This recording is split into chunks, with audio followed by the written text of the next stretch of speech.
Books on the Brain. Welcome back to Books on the Brain, a podcast of books and nonsense. I'm Deirdre, I'm Danielle. and we are back with another episode. We are How's it going, Danielle? tired. I've been having a very long week. I picked up a gig for the summer teaching English to Japanese students who have come to Canada to visit for the first time. So we're doing a lot of field trips and a lot of walking. Hmm. So my legs really hurt and um my voice is tired from talking a lot. And we were doing what were we doing today? We were doing watercolor painting today. Mm. It was very therapeutic. Loved it. And then we're gonna do some Métis beading on Monday. So I took home this ginormous beading kit Ooh. to make an example, and I'm very excited. I love crafts. I love crafts too.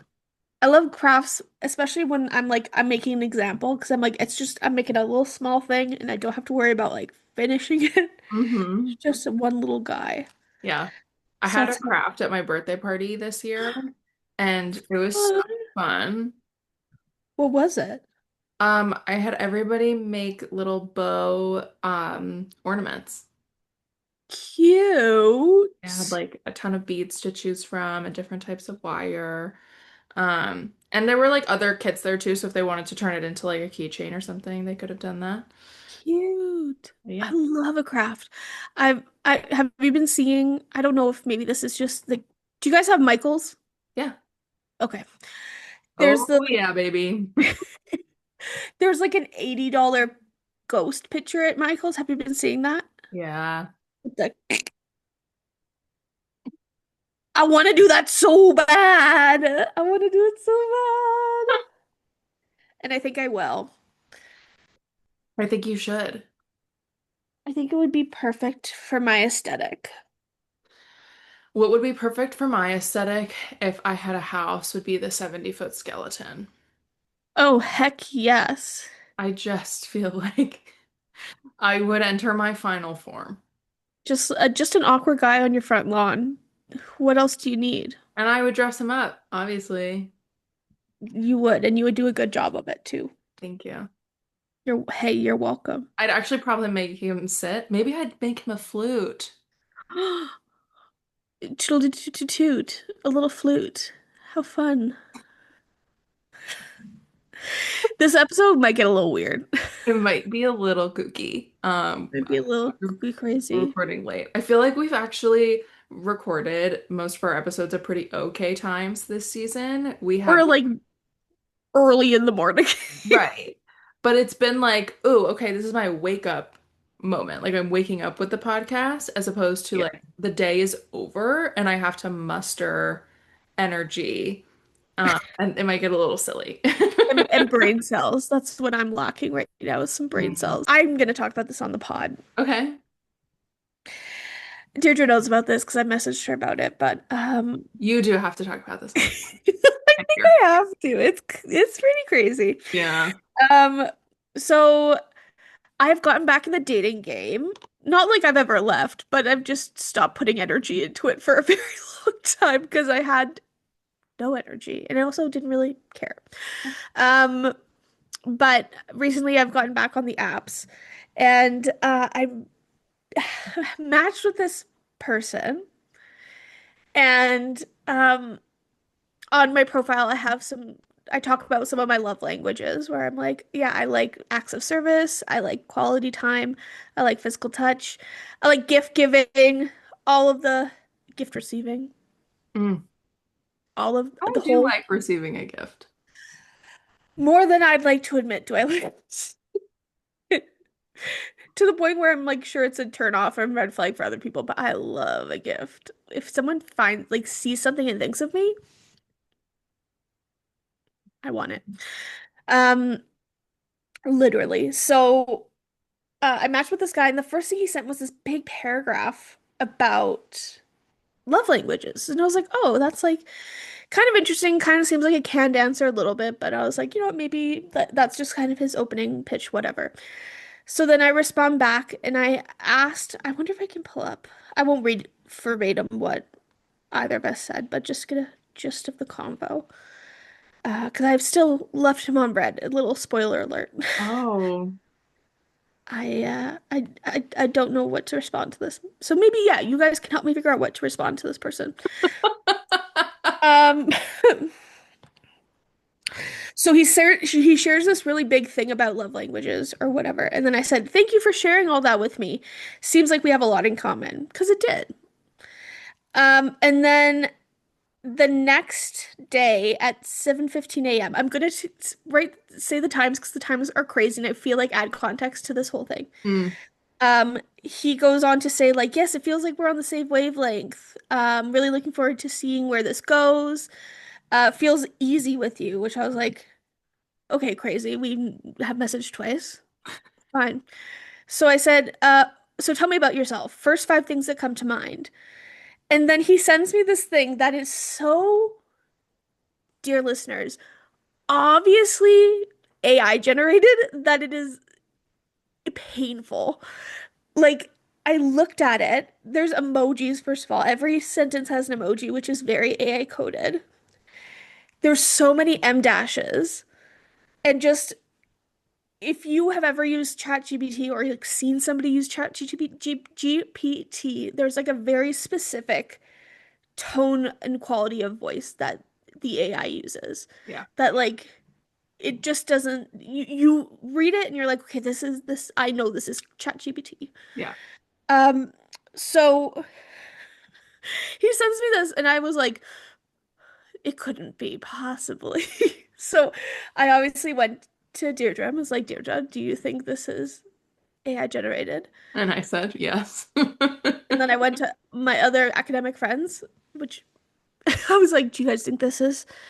And so my other friends were pretty ruthless and they're like, yes, absolutely, this is. Yeah. Call him out on it. So then I respond back That's the verbatim. key part. I think we all said call him out on it. You all did, and I tried my best. So here's my earnest attempt at trying to call somebody out for using AI on a dating website. I wrote, "Are you using Chat GPT? Be honest, because I'm a teacher and can tell." I actually really love that that's what you said because it is so you. I Like, was you like, would say something like that. "Be honest. You have to be honest." And then the guy responds at, "Okay, so the Chat GPT answer was given to me at 2:30 in the morning. That's important." I respond back at a reasonable, like 6 a.m. or something when I'm up. Sure.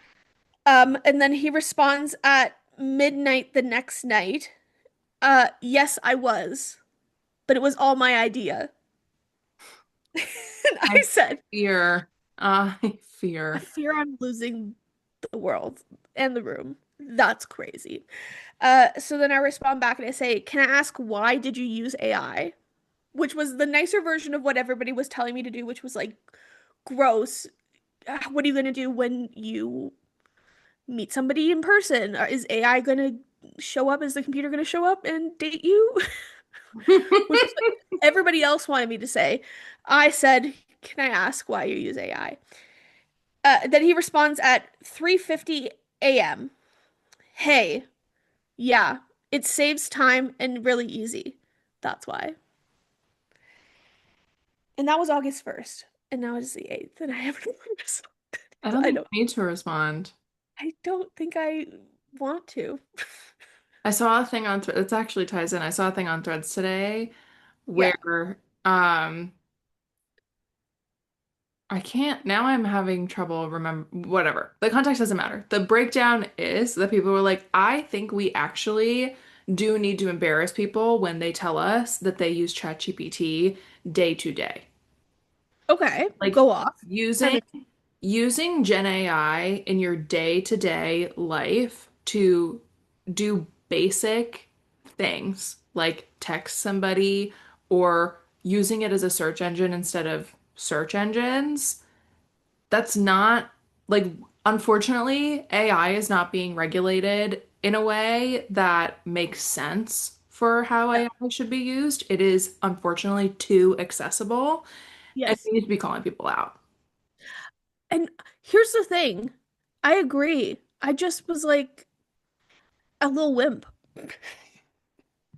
I need to call in the big guns and be like, Deirdre, what do I say to this person? We Me, before my New York, New Jersey I was about to say like background before we started the podcast, we were talking about the New York, New Jersey side of Deirdre. and how I Uh, have to be nice when I leave New York and New Jersey. and I'm like, I'm the opposite. I have to be assertive. Like I have to be like I have to consciously think about how many times I say please and thank you to make Mhm. people not walk all over me. Oh, see, I have to think about how many times I say please and thank you when I'm not in New York and New Jersey because I got to make sure that I'm not coming off as a total a-hole. We're how the other half lives, truly. You know, to be fair, Perfect. I don't think I'm an asshole. I don't think You're I not. come across as an asshole. This was a very specific conversation that we were having. Where you don't, and I also know I'm not always pushed over, but I just my first time confronting somebody using AI on a dating app, and it was very uncomfortable. And now I'm I like, think you did a really good job thank you. because you did it. You didn't just like let this person keep talking to you Yeah. without confronting the fact that they're not the one talking to you. And you know what sucks? He was cute too. Double homicide. Double homicide. Double homicide. I love using that phrase. It's a good phrase, and that was a good, excellent use of it. Thank Excellent. you. Um, but now I'm like, do I write it? I think I have to just write on my dating profile, like, if you're going to message me with AI, don't Don't. bother. Because I'm a teacher and no. I am not the tree you want to bark up. Brother, you are yeah, don't just save your breath. Save your finger strokes on the keyboard. Save those thumb muscles. Save the one brain cell it takes you to type in your freaking chat GBT prompt. Anyway, Speaking of prompts, tell me.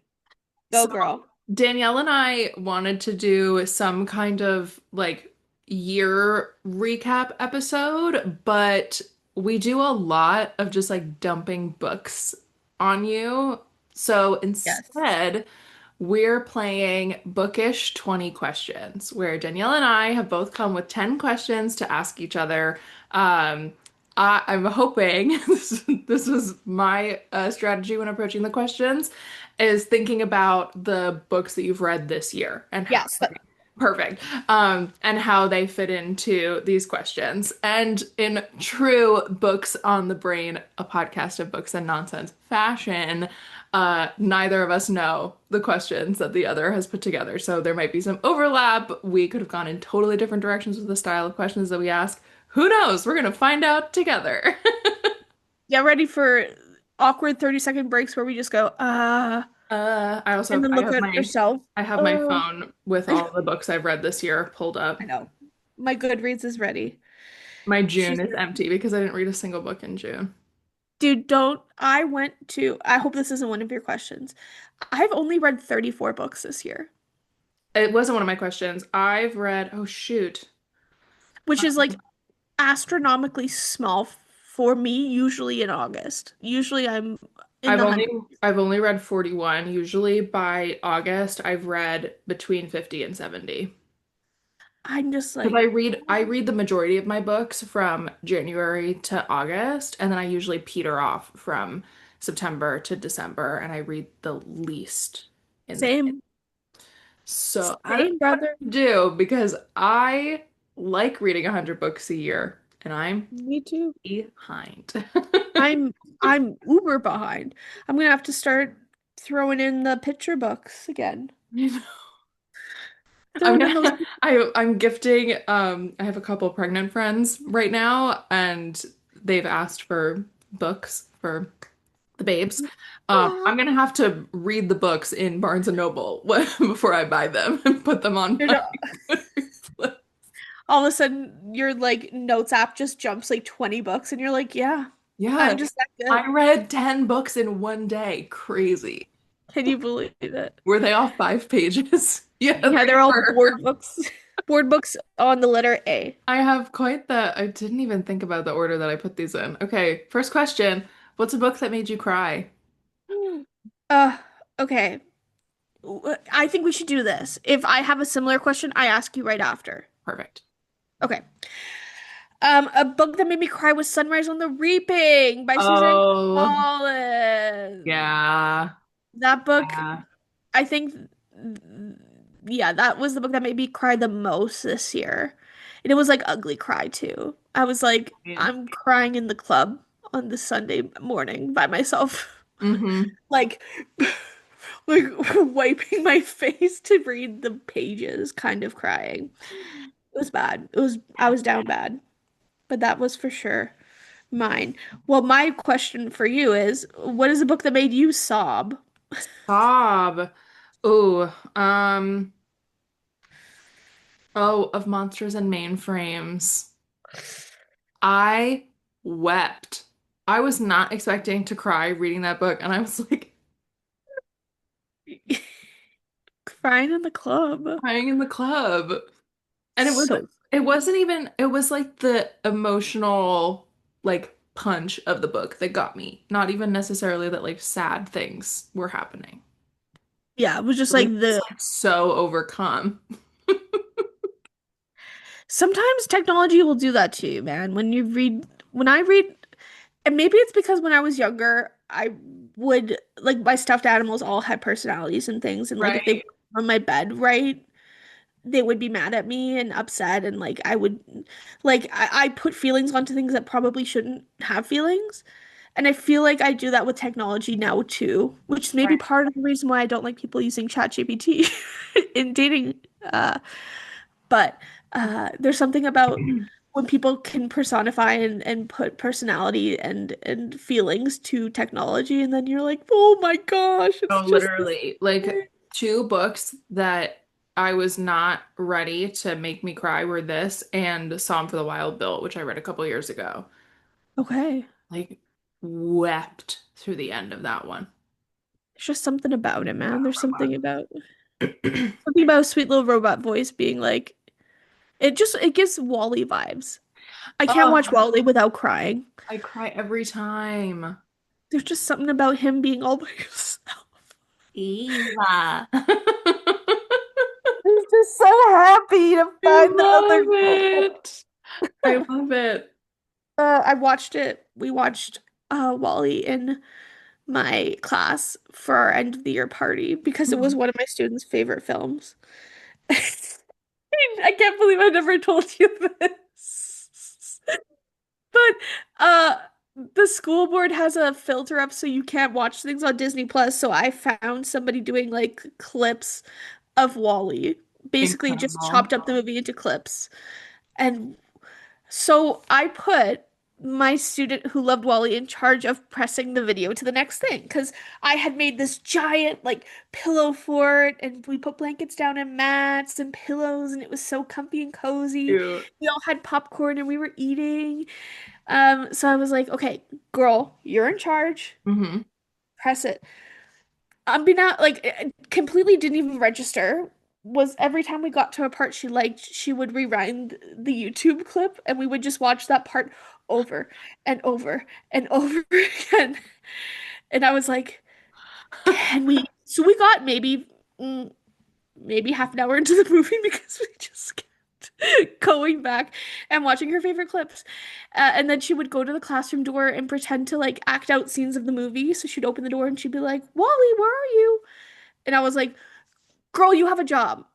And either you're going to do your job and do it too well, and we're going to keep rewinding this movie, or I'm going to get my butt up and I'm going to be the person in charge. You Right. can't be both. We got to, someone's got to give here. Oh, that's really cute. It was very sweet. I was like, I really, and I let her do it the first couple times because like I knew that's like her MO. She loves to record and rewind YouTube videos. She watches the same things over and over and over. And I was like, okay, that's like her thing. But it got to a point where I was like, okay, I can know. we please just watch the We're, next part? we're gonna watch the movie actually. We, we watched the part of there's like a bug in Wally, a Yeah. cockroach, right, that almost gets squished or gets squished, and we watched that part so many times, and I was like, okay, No. That twitching. I'm that like, part is so move traumatizing. on, please move on. Anyway, technology with feelings is a hard pill to swallow. Have you read a line that has stood out to you? Probably. Oh, you know what? Yes, I did actually. I'm so glad you asked. Oh crap, where is it? In the Princess Night. There was a line Oh, that I really loved. Oh crud, where's my copy of it? I'm gonna find it right now, actually. How about I ask you a question and then we come back to my answer so you can think in your sure. answer. What was an out of genre book that you read this year? An out of genre book. You mean a book that I don't Out of your usual genres is what I mean. normally read? I actually have read a lot of fantasy this year. Yeah, Shocker. I'm shocked. Oh, okay. How to Sleep at Night. I got to go to the preview event for it last summer, Ooh, and yeah. I waited like until right before it came out to read it. It's oh gosh, her name is escaping me. Lizzie Harris is the author. And it's really so far outside of what I normally read. So it's Yeah. straight contemporary. It follows three characters and all of them are intertwined. So like one of them, two of them are siblings, and the third one, I'm trying to remember how the third one was connected. I can't remember. But then there are a bunch of side characters and it's like this giant web between all these characters. Ooh. And the like root of the story is about politics. One of the characters' husbands, they're a gay couple, which is very important. One of the husbands switches from Democratic to Republican and is running for a really important position in the government, the state government. And all these people are talking about, like the choices that they are making, how it is attached to them as people and the larger community that they are part of. And then the bigger question being, how do you sleep at night? Um, because all of us make choices as Yeah. human beings, that either impact the life that we live or the life that other people live intentionally or unintentionally. Like, there are plenty of people that make decisions and don't necessarily think about the consequences of their actions as it affects other people. Um, Mhm. and right now in our political climate, a lot of those decisions come down to politics. Mhm. So I feel like when I read politically charged books, it is often in fantasy. It's not often in Yeah. contemporary, like a commentary on society as it is and as it stands. It's usually like commentary through a fantastical lens. Um, so yeah, it definitely felt a little hard for me to get through Yeah. because it's a step outside of what I normally read, but Yeah. I really liked Lizzie's writing style and I Ooh. finished it. So Hey, well, there you go. I feel like if I didn't like it, I wouldn't have finished it. It's usually my MO. Well, there you go. Okay, I found the line in the Great. Princess Night by Kate Jacobs Perfect. pre-order. Pre-order. All right. Um, it's an out of context spoiler. So if you don't want an out of context spoiler, skip ahead 15 seconds. Thanks for testing my new design, she whispered. It seems looking pretty can be a useful skill after all, huh? I don't think that's an out of context spoiler. One, I think it could be. Maybe I'm because just so nervous. I don't want to spoil people. I know, maybe because I forget that I really easily forget things that are out of context. That most things that people would consider spoilers, I do not consider a spoiler. I truly don't like. I think when people read it, they'll be like, "Oh, Hmm. oh." It's just a good part. It's just like it's like the mic drop at the end of the book where I was like, "Yes." What the way I wrote this question is so stupid. What book would you take waterside? What do I mean by that? What book would you take to a body of water? Either to read at the beach, to read at a pool. Ooh. Like, if you were to be by a body of water, what book would you take with you? Okay. Great question. Not deep end. Um, let me be clear about that. Yeah.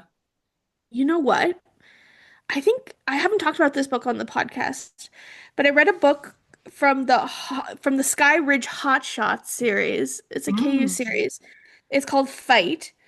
And it's about firefighters. It's like a small time romance with firefighters, and I feel like that would be a very fun little beachy, seasidey, reedy. Reedy. Hot water, Uh-huh. fire, water, tension, sex. Tension. I do like a tension-filled book when I'm lounging. It was pretty good, and like I remember it being a pretty quick read. And the guy on the cover is really hot, so Oh, love that. rock on. Touche to you, sir. Okay. What is a book? What is the book you read this year that you are most likely to reread? Ooh.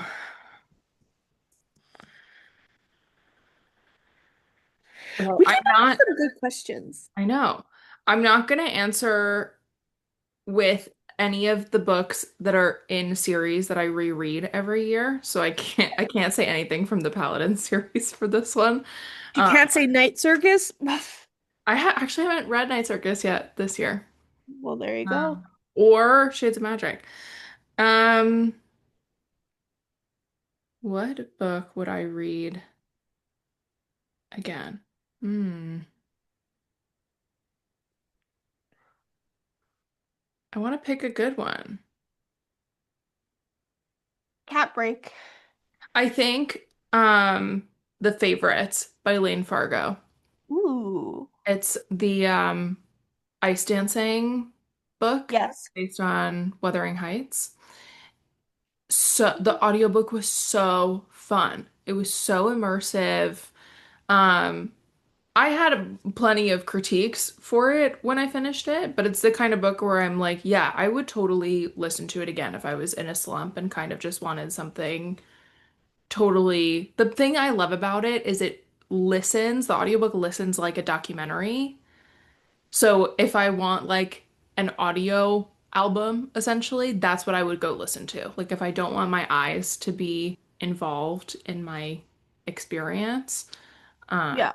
I would reread that for sure. Sounds good, doesn't it? It was very good. I would recommend. Good. Um, okay. Oh, uh, a book with a scene you want to bring to life. Okay. Yes, I need to make it a question. What is a book with a Um, I would, I, this is when I would like to, this is gonna sound weird. This is one I would like to see like real life, like in a movie, but Mhm. I don't know if I would want to be in it as the person in it. Sure. Like the opening sequence scene of Dark Water Daughter, where Mary is like at the gallows about to be hung. Um, and then she breaks out and then she sings. I think that would be such a cool scene to see. I think that'd be really sick. I would die to have Darkwater Daughter as a movie. I think it would make a, I feel like it would give what pirates couldn't. I agree. It would. Um, I feel like the magic system is so interesting and like I'm halfway through the second book, so no spoilers, please. Um, but thank you. The magic system is so what I love about the magic system is it's so deep, but also you can take a very superficial lens of it if you want to just be like, oh yes, the wood is magic. Right. Oh, good. Yeah. Perfect. If you just want to take a very like you don't it's quite an accessible high fantasy book. Yeah. Which I really, really like. So yeah, that's the one I would choose. Fun. Okay. Okay. Okay. Um, what is a book that had you kicking your feet screaming? Oh,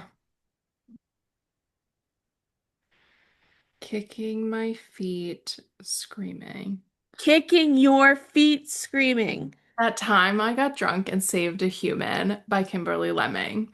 It's the Okay. third book in the Meet and Mishap trilogy. Yep. It is my favorite book in the series. Ooh. It is the so in the first book we meet Cinnamon, and we learn in the first book that her sister has been missing for years. And in the third book, one of the dragon shifters that we meet in the first book is going back to his realm. He has been freed from his shackles, and he's maybe hoping to find a mate because he has seen two of his friends find mates. He goes to see a friend or an old pal of his, like acquaintance guy, and it turns out that this dragon that he's going to see has been holding Cinnamon's sister hostage. I And maybe, maybe not, she's his mate. And think it might be maybe. and there's like a ton of forced proximity. There's a quest. There's like ultra hijinks, and it is just so like blushing, kicking my feet in the air, giggling the whole book. It was wonderful. Nice. I loved it. I have the first book. I haven't read it, but I do own it. I love that series. Like I do really like the first and the second book, but there's something so magical about the third book. You know I love three. Three is my favorite number. Three is my I read fave. a lot of really good third books in series this year. Rock on. Yeah. It's a good number. I know. Okay. Oh, I'm next. Duh. Yes, ma'am. What is either the favorite or a favorite book you've read this year? Okay, I knew this was going to be a question.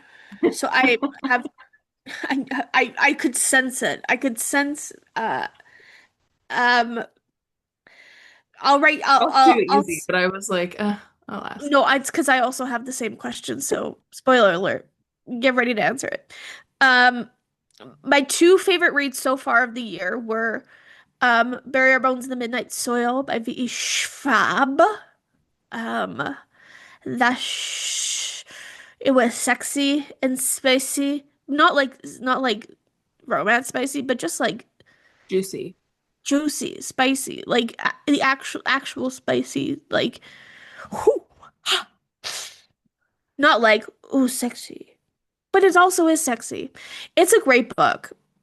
It's a great book, and I feel like she deserves her roses. She For really sure. does. For sure. She's a great book.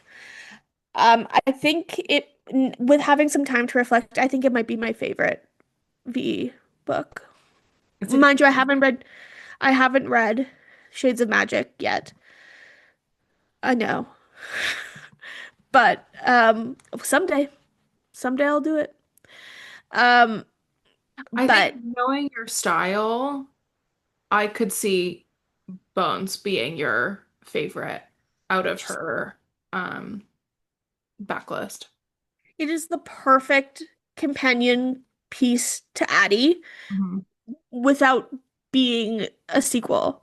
Right. Like it's just such a beautiful continuation of this like beautiful prose Yeah. and deep world and like spanning time and just interesting, really complex female characters who are hot and good, Hmm. but also not good. And it's so good to not be good. Yeah. It's so good to not be good sometimes.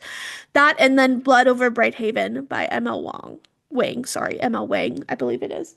That's my other best read of the year so far. That one was just really freaking good. It was a really cool like world. I was completely engrossed in it. I found myself thinking about it a lot when I wasn't reading it, which is always like a good marker for me. Hmm. Um, yeah, and it was just, it's kind of like no other fantasy book I've read because it's such a beautiful mix of sci-fi, like Right. actual sci-fi and fantasy, um, which I feel like sometimes gets missed in other fantasy books. It gets so stuck in just the fantasy world that I was like, I like the idea of having the science aspect to it, and the chemistry and like the alchemist side of magic Hmm. was really cool. And it just had such a great political charged message Hmm. and had so many like philosophizing questions where you're like, oh gosh, how do I like having to take a step back while you're reading, being like, where do I land on the spectrum of this question? Hmm. Or like, how would I react to this? Which I love. I love books like that. So I really, really enjoyed that book as well. Chick, chick. What was your best book of 2025 so far? Best book. I've read a lot of really great books. This Yeah, I think I'm gonna give you three, because I also have Bones. So that's I won't say too much about it, but it's boats. one of my favorite books of the year. Like Yeah. it was so good. Um, a different ML Wang book, The Sword of Kaigen, one of my top books of the year. It is one of the most inventive fantasy books I've ever read in terms of storytelling. Ooh. I feel like most fantasy books have a set structure to them, and especially if it's one that like deals with war, it's very rare that people kind of like break the mold in terms of like how the story is laid out between acts. And she tore it apart and like put it back together, and I was like, holy. What Yeah. do you mean? Like there were fully two climaxes in the book. So sick. And I was like, oh my God, because the thing, I don't know if she ends up doing this in Blood Over Brighthaven, but she gives you the like peak of battle and you Yeah. get to see the entire aftermath. Yep. She does the same thing in And Blood and I Brave. loved it. It is one of my favorite storytelling conventions I've ever read because I feel Yeah. like so many times, even in a series, if you get the battle early in a series and the rest of the series is about the aftermath, it's not always about necessarily the emotional aftermath or Yeah. creating a secondary climax in that aftermath. And oh, it was so good.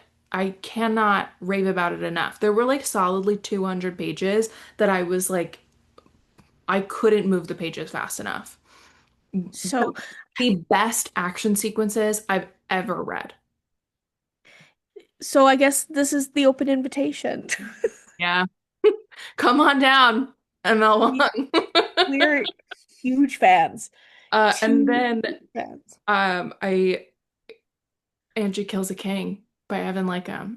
Well, It there you go. so and I saw Evan in June and I had told him this back when I read it, but I told him again to his face because I was like, it's really freaking good. I don't just say that because you're my friend. I don't just like say that because we're mutuals online. Like, I genuinely loved it. It is one of my favorite fantasy books. I cannot wait for the second book. Love. So, yeah. Love you and your little fantasy books. Just kidding, both of mine were fantasy too, which is kind of I crazy. know. I love it. I just haven't been in a romance mood. The chat GBT of it all has just killed the romance for me. Yeah. Yeah. Damn. Damn. Okay. What is a book you're only going to give your nemesis? Okay. Uh, okay. Uh, okay. Um, Deep End. I think I have to. I I've read some like not great books, but it's because I've read some. How can I say this nicely? I've read some books, like some KU books that I've rated quite low, but the problem is like structural problems of the book. It's not actually like content. Like the content is fine. It's just like it's obviously it's because it's not being professionally published. Right. It's got some issues with it, right? So I'm like, I don't want to do that to anybody. But Deep End feels like something funny I would give to to an op and being like, this is and just like setting it up, being like, this is the spiciest, sexiest book you'll ever like, just like The totally deepest setting tank. it up. Literally the exact way that the book was sold to me, and then I read it and was like, I'm parched for what? No reason. What is happening? What? That's what I would do. And the girlies know, like, Love Theoretically by Ali Hazelwood is probably one of my favorite romance books of all time. Right. It's in my top 10 for sure. Um, it's beautiful. What are you looking at? Um, just something about this one. She did not do it Mhm. for me. You okay? Yeah, I can't tell if oh no, it's not my mom. I thought my mom was at my apartment and I was like, sorry. Okay. I'm okay. Like, you're Because good. I had a package come in today, so I was wondering if she was gonna come bring it, but I was like, don't come, I'm recording a podcast, so sorry. Um, Love Theoretically. Deep End was just such a weird miss. And I have another book, uh, Not So in Love. She puts out books so fast, man. Hmm. Something about Ellie Hazelwood is she's churning out those books. She's not sleeping. She's writing. She's writing all day, every day. Mhm. Um, but Not So in Love was another one that was kind of brandished as like, it's so kinky. And I read it. I read half of it. I DNF'd it. It's literally sitting in the backseat of my car. It's been sitting there for months because that's where she lives now. That's her home. And maybe it gets to that point, but it was just like so, there's just something about when people make a promise of something that is so like, it's so this, and then Mhm. it just doesn't seem that way, that I'm like, oh, don't lie to me. Yeah. Be honest, I'm a teacher, I can tell. Okay, my question to you. In a similar vein, what was your worst read so far of 2025? Oh my God. I've only formally DNF'd one book, but not even that one. Like I just didn't. It's not even that it was bad. I just didn't really jive with it. Yeah. Oh, oh my God. I even wrote a note to myself. So, Unladylike Rules of Attraction by Amita Murray. I wrote, boo, she didn't even say his name. Because in the entire book, the male love interest keeps saying to the female love interest, he asks her through the entire book to just say his name instead of calling him Lord so and so. Not once. Not even at the end. Not once does she say his name. And I Why? was Come like, on. why am I defending a man? Huh? But like, the whole point is that both of them are supposed to fall in love. That's the point of a romance. Yeah. And there actually was pretty good tension between them for the most part, that it would have been so satisfying for her to just say his. name. It made me so mad. And there were a ton of other things that I didn't like about that book. It's a historical romance, and the premise is that the female main character is a musician in the court, and she has the favor of a lady, and this lady passes away, and she is called to the will reading because the lady has bequeathed her a huge part of the estate. Yes, I remember you talking about this book. Yes. And so the family should be in mourning. Yes. Like, what an incredible construction and like restriction to put on a ton of your characters, creating a ton of tension. Yeah. There was no mourning protocol followed at all. Like, they should not have been allowed in public for months. Yeah. Months, let alone like not even just the clothes that they were wearing. Like, they should not have been allowed to go to court functions. And the way they go is because they're like, well, the queen invited us. I'm like, she wouldn't have. You would have been in mourning. You wouldn't have been on the guest list. You wouldn't have been allowed to go. And I just think it would have created an incredible amount of storytelling to use these social constructs that were in place to tell a story that had a ton of tension in it. It could have had more, and it would have made it better. On top of the fact that I just didn't really like the writing. So, Just that. now that I think about it, I'm like, damn, yeah, I really didn't like that book. That's okay. Go off, Queen. I remember I was at an event. Oh, I was at the V.E. Schwab tea, and somebody asked me what I read recently, and I was like, "Oh, I'm reading this historical romance, but I didn't really like it." And somebody was like, "Oh, what's it called?" And I was like, I can't remember the name. And that like That tells I you. clearly didn't like it. Like, it was that unmemorable. That's so funny. Um, okay. What book took you the longest to read? Oh God. Um,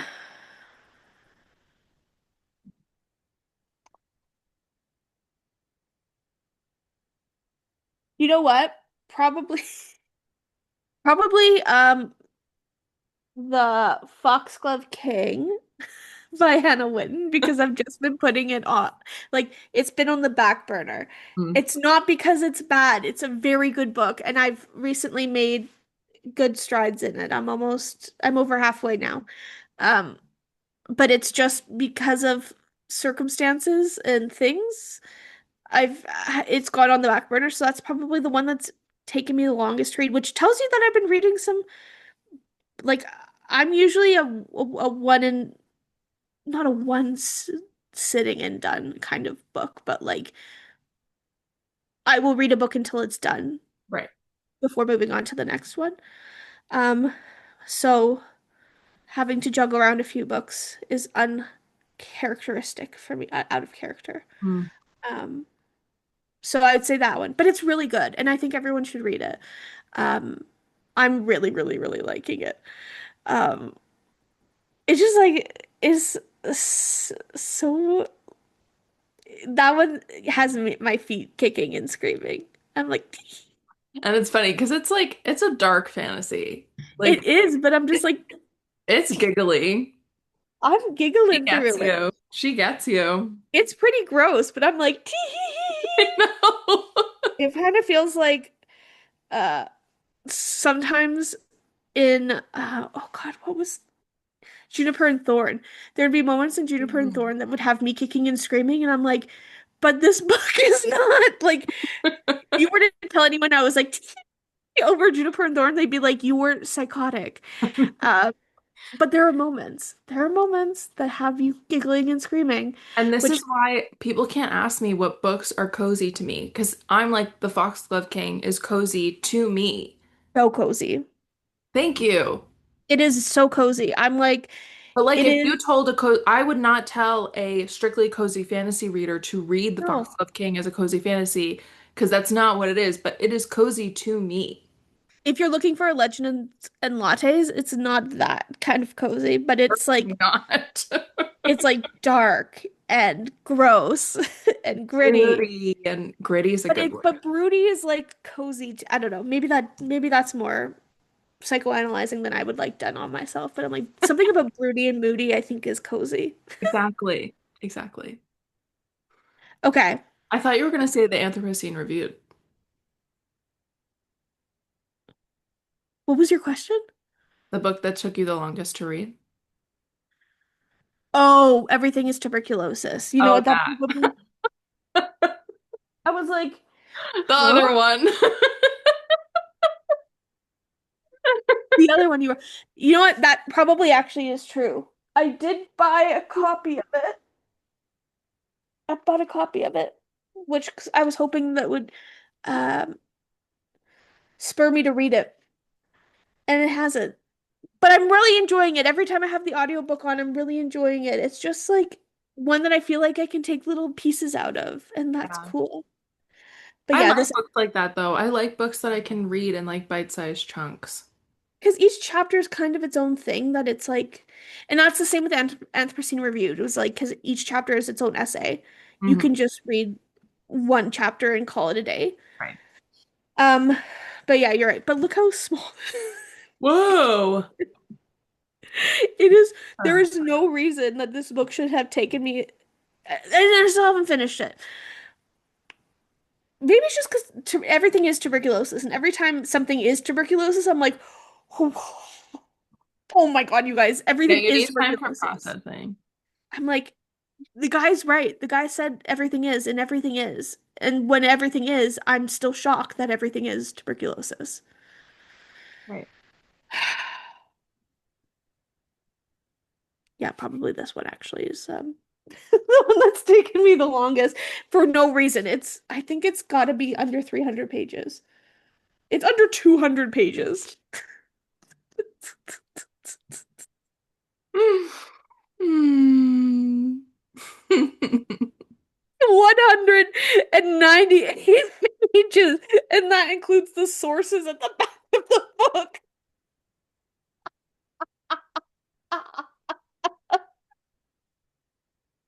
Oh my God, what is wrong with me? You gotta be almost done, no? I don't know, brother. I have no idea.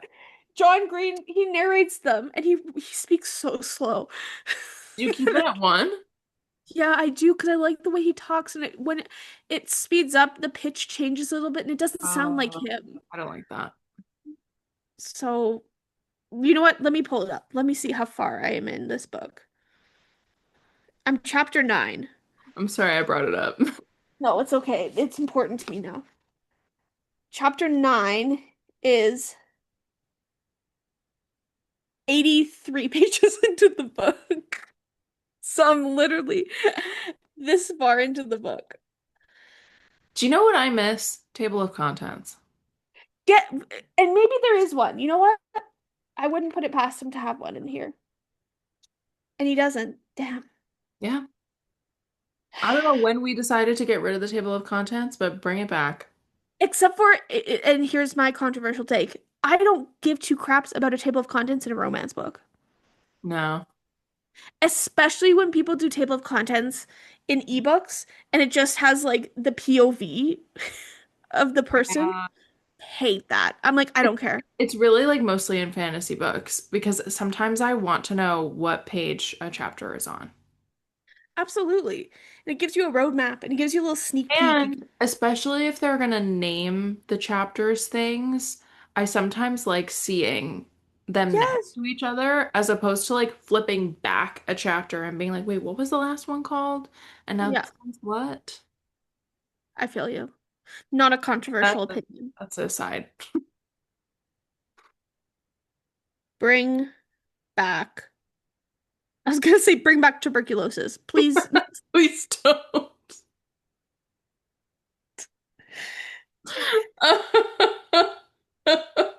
bring back Getting table of silly. contents. We're getting Leave tuberculosis in the silly. past. Everyone get vaccinated, please. Please.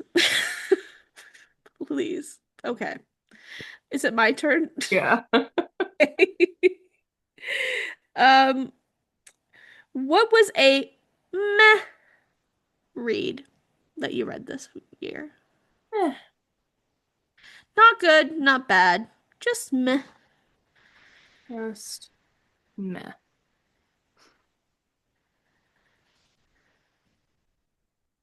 The Night and the Moth by Rachel Gillig. Okay, interesting, because I feel like people have been so like, It was one of my most anticipated reads. I love One Dark Window. yeah. There was something about The Night and the Moth that just didn't quite click for me. I don't know what it is. I'm gonna read the sequel because Mhm. I'm intrigued by the world. Um, but it just the romance was so blah. Huh.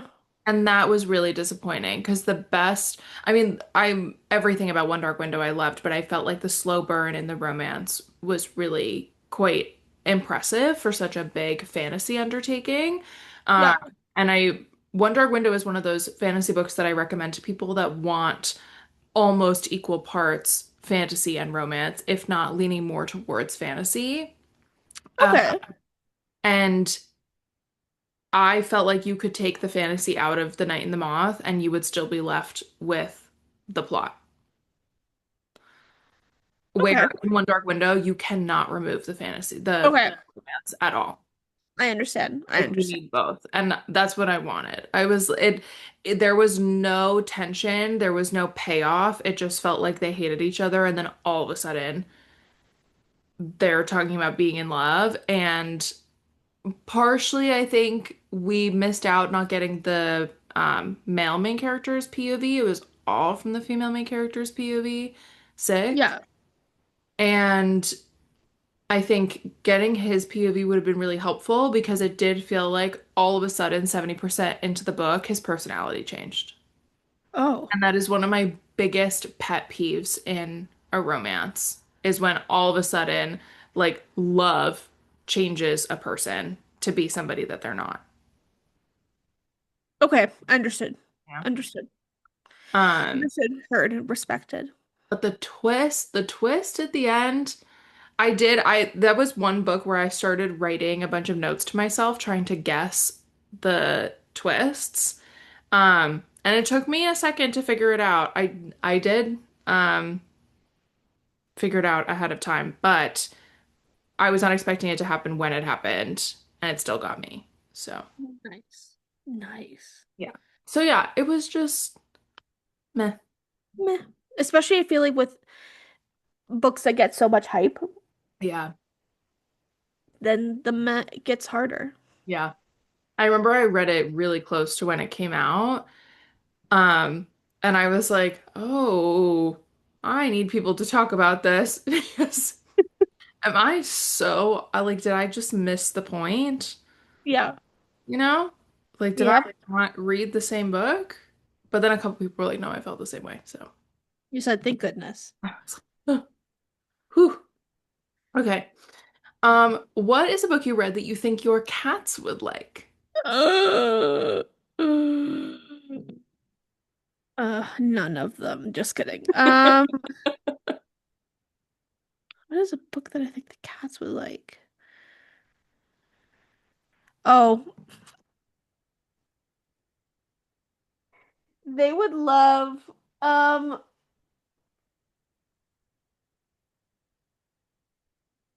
hold on. They all fell. The Okay. Wild Elsa Silver. Here's why.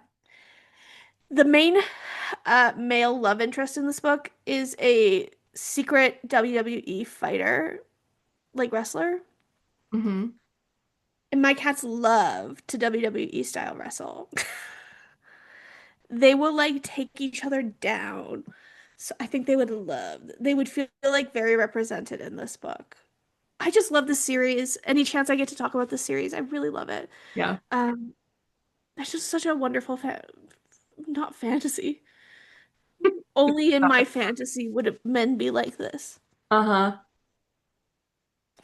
Um, It's just such a I delightful, like delicious. romances the most when part of it does feel like a fantasy. It doesn't have to have It's magic in it.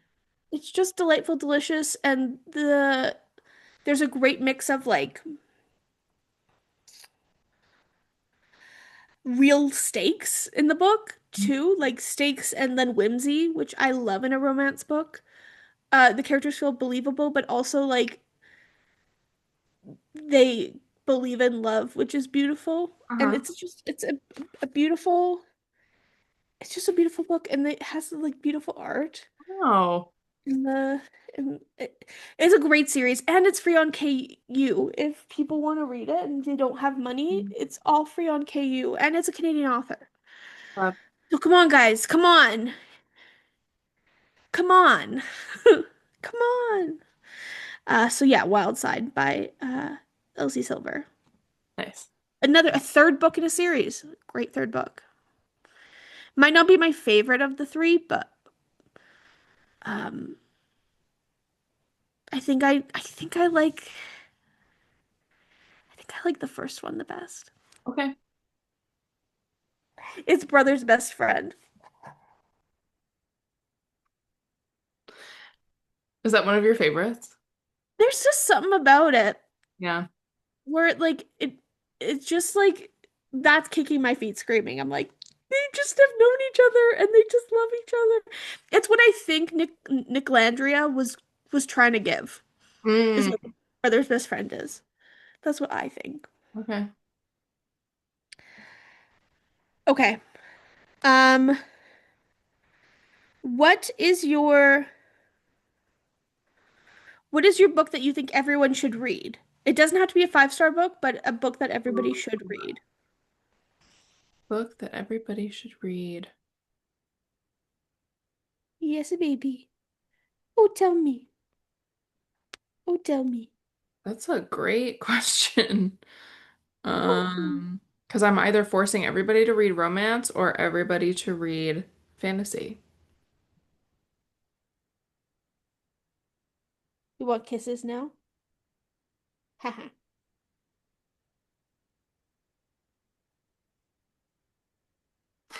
Imagine if I said Lola and the Millionaires. I would say yes. I would say agreed. I would say, uh-huh. You could Um, say I think yes. I'm gonna say A Love Song for Ricky Wilde by Tia Williams. Okay. It's the perfect mesh of magical realism and romance, and very much gives that song, that from Epic the Musical that was trending. I will fall in love with you over Yeah. and over again. Not quite like the sentiment that a lot of people took from it, which is like, I want books about reincarnation. It's not that, but it is like our souls will find each other when they are meant to. And Oh. like the way that like deep magic and deep love are so intertwined. And I love Ooh. stories like that. And it's got Sounds a good. little bit of history, it's got a little bit of contemporary, takes place in New York. Canadian author. Just kidding. I don't know if it is. Tia is not, I don't think Tia is a Canadian author. Almost had him there. So Almost that had is him. my answer. Okay, amazing. Okay, my cats are fighting. Ah, You guys, you guys read Wildside. get out of here and read Wild Side. Go make yourself busy. Okay, two more. What's Yes. the book that made you reconsider having reading as a hobby? Oh God. Okay. Um, I really enjoy seeing the little paw coming up your arm. I know. I'm like, It's girl, so funny. chill out, girl. What Miss Thing? Come here then. Okay. Um, okay.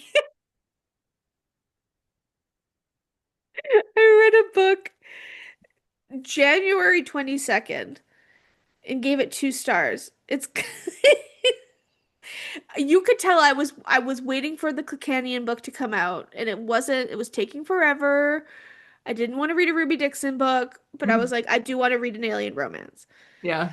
So I read this book that's called Snowden with My Alien Boss, a sci-fi alien romance.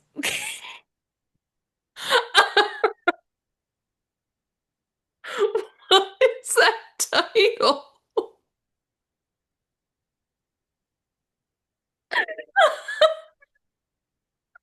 It was not a good book. It was like 2 stars. It's not good at all. Um, Okay. and it wasn't bad. Like if that's your cup of tea, then maybe. But even like my cup of tea, I do like alien romances. I think they're fun. I think they're like silly and goofy and tee hee hee. Mhm. This was not silly, goofy, or tee hee. It was like because I like the Snowden trope. I've read a couple books now where it's like there's like a big storm and the girl's like in a car and then the a boy has to come and save her and it's like drama and tension. This was like not that. This was like them like actually like having to like deal with the consequence. It wasn't like cute tee hee hee cozy Snowden. It was like we're gonna die. And I was like, "Oh my God." And it's a romance erotica book. Right. So I was like not expecting it to be so dire and was like and it's I think it's just the the cover of the book. I wonder if I can hold it up and show it to you guys.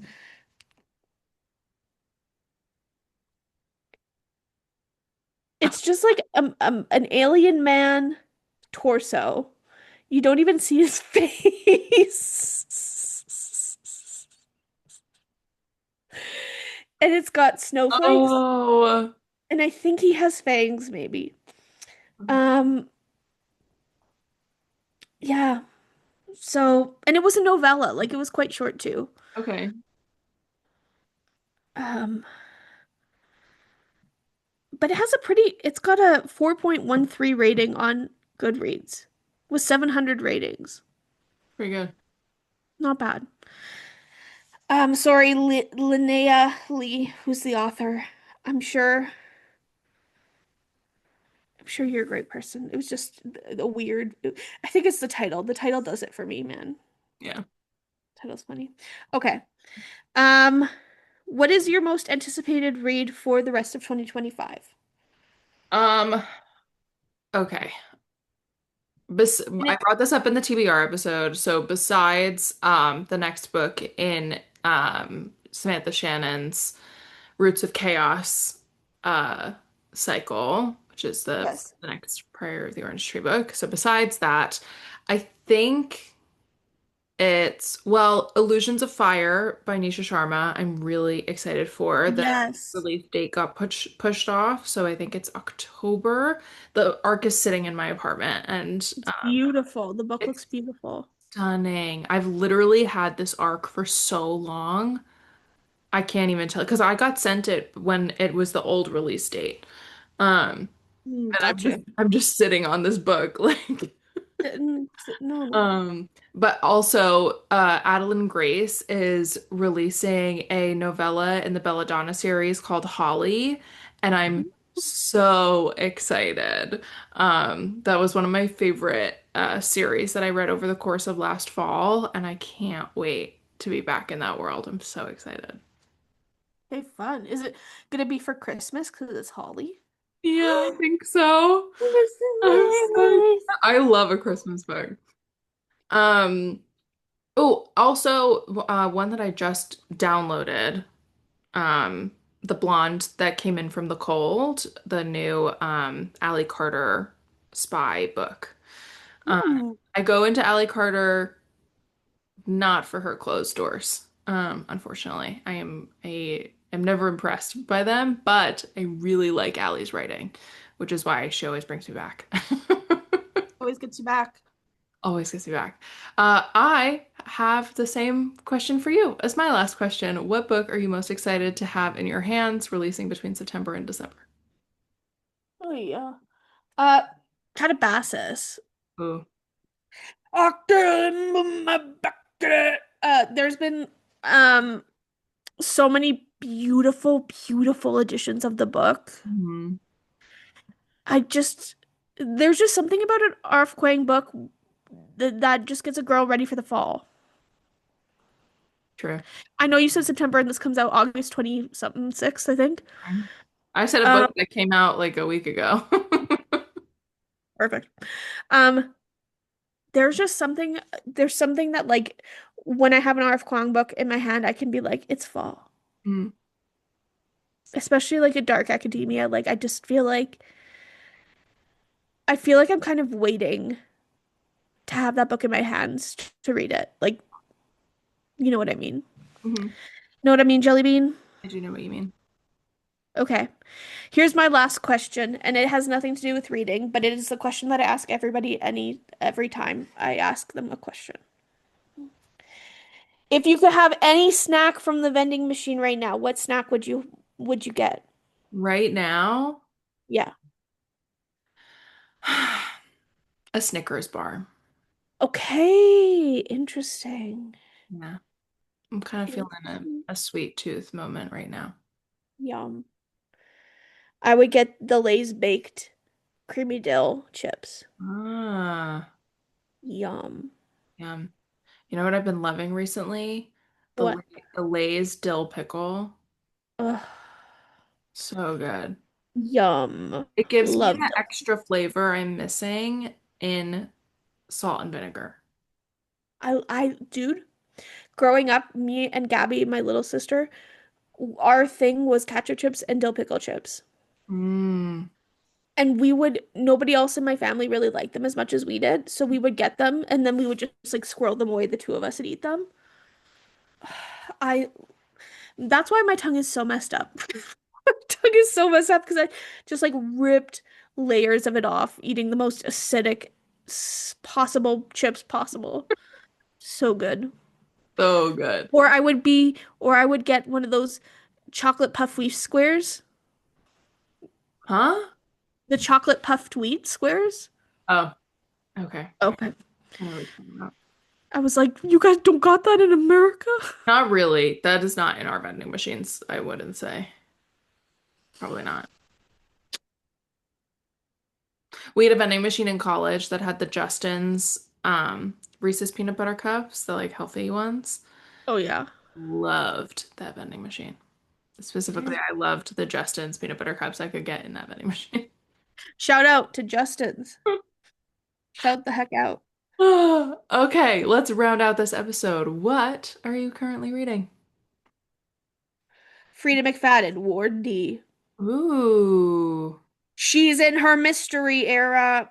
Just kidding, it's thriller. Um, this is the newest pick for the Bernardin Book Club. Hmm. Good. Um, Gabby loves Frida McFadden, which I'm still convinced. I was like, I bet we could get Frida McFadden on the podcast, and she was like, really? And I was like, no, we have to. Tried. I think I emailed her people. So, Frida, Frida, this is your call-in. girl, come on. Come on down. I'm reading a book now, so you gotta come on. It is a locked room style thriller book where the main character, who is named Amy, like the thing with I find with thriller books, the characters' names are so like throwaway. I'm like, I don't care who you are.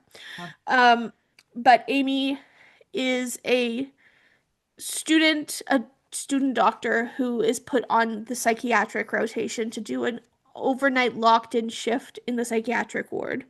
Mm, Um, and so each chapter has like 13 hours to go, 12 hours to go, which I love.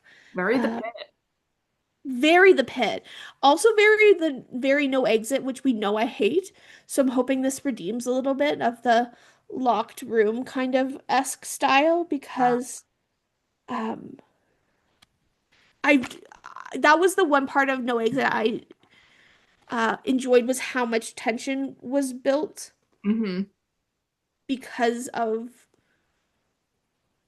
Is No Exit the one on the plane? no Exit is the one in the The one that I had the big issue with. The one in they're snowed in to a visitor center. And Oh, there's a little girl locked in the back of a car. yes. Is that Taryn Fisher? No. It's a man. Oh, It's a man. I, I have no idea what Said I'm talking about. I man. need to shut my mouth. I honestly forgot about Taryn Fisher. Forgot she existed. Can't believe the first reason that I thought of her for literally all year was this. Oh, damn. I'm so sorry. That's okay. Had such peace. I know. I had Okay, such let's peace. rewind 5 seconds and pretend that didn't happen. Forgot Taryn Fisher existed. Oh my Now I'm gonna be like, what has she read? What she wrote recently? Should I should I read? God. No. That's my biggest red flag is that I will read a Terry Fisher book just to hate on it. Um, yeah, so I'm reading this. I'm also reading The Foxglove King by Hannah Witten. I'm making my way through that. But this is kind of my big big guy, and I'm excited. It's Friedrich Madden, I feel like, is like the hot thriller author right now, so I'm excited to read a book by her. Yeah. Also, some of her books are free on KU too, Mm. for those of you who are wanting to read. Like, my little sister, her favorite Frida McFadden book is called Never Lie, and that one is free on KU right now. So you can read it if that is of interest to you. Nice. What about you? What are you reading? I started 2 books this afternoon. Holy guacamole. I know. So the first one is called Give Me Butterflies by Jillian Meadows. Cute. Um, this is giving I need to know what happens. I'm not gonna like the book. Um, I'm almost 100 pages in. There's not enough tension. Like, Yeah. for how far their relationship has progressed already, there should have been more tension. I don't think their relationship should be as progressed where we are in the book. Um, it's also doing that thing which I don't like, where there's not enough conversation, because when there is conversation, it's actually pretty good. Yeah. However, the conversation is also kind of basic. Like the whole thing starts out where she is clearly sunshine, he is grumpy. They both work in a museum in different departments.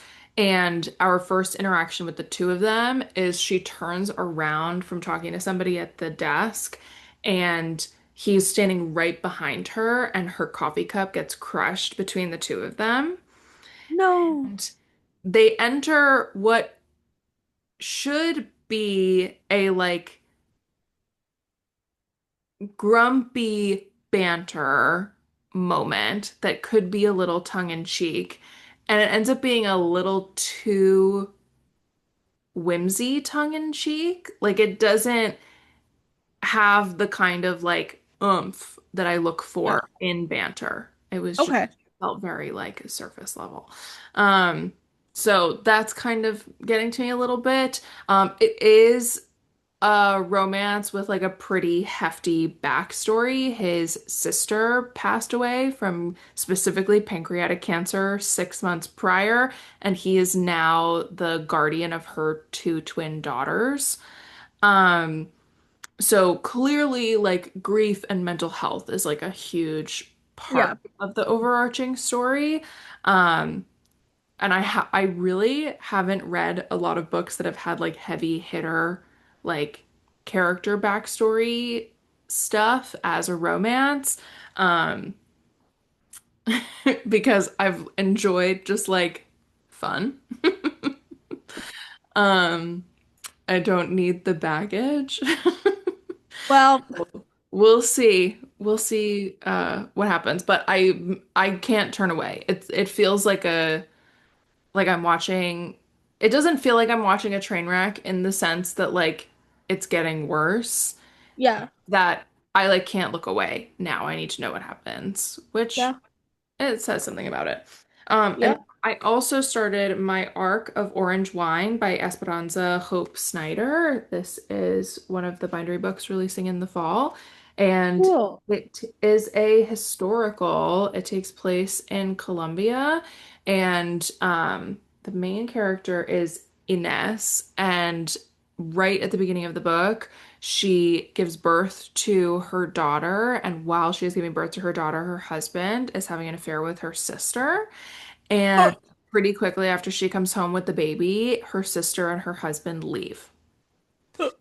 And then, like, that is literally like the first two chapters. And then we get taken back to her childhood and we learn a little bit about her mom and her family structure. And I'm really engaged. Like, the chapters are very short, it's very snappy. I feel like I'm gonna get through this really quickly. Um, and I'm really enjoying it. I think it's gonna be a good, um, like, branching out from what I normally read type of book. cool. Very cool. Amazing. Yeah. Well, there you go, folks. There you go, folks. Another one down. We are ending. We are coming to the end of our season. We only have a few episodes left of our fifth season. We hope you are enjoying it. We hope you will stick around with us to the end. And yeah, please let us know what you have been thinking about this season so far. Have you had any like favorite moments? Um, is there anything that you want us to keep in mind for next season? Let us know because we're going to start wrapping We're up season planning. five pretty soon, and we are planning. Um, if you want to get in touch with us, or if you want to let us know that you got to the end of this episode, you should head on over to our Instagram page at Books on the Brain Pod, and you should leave us the um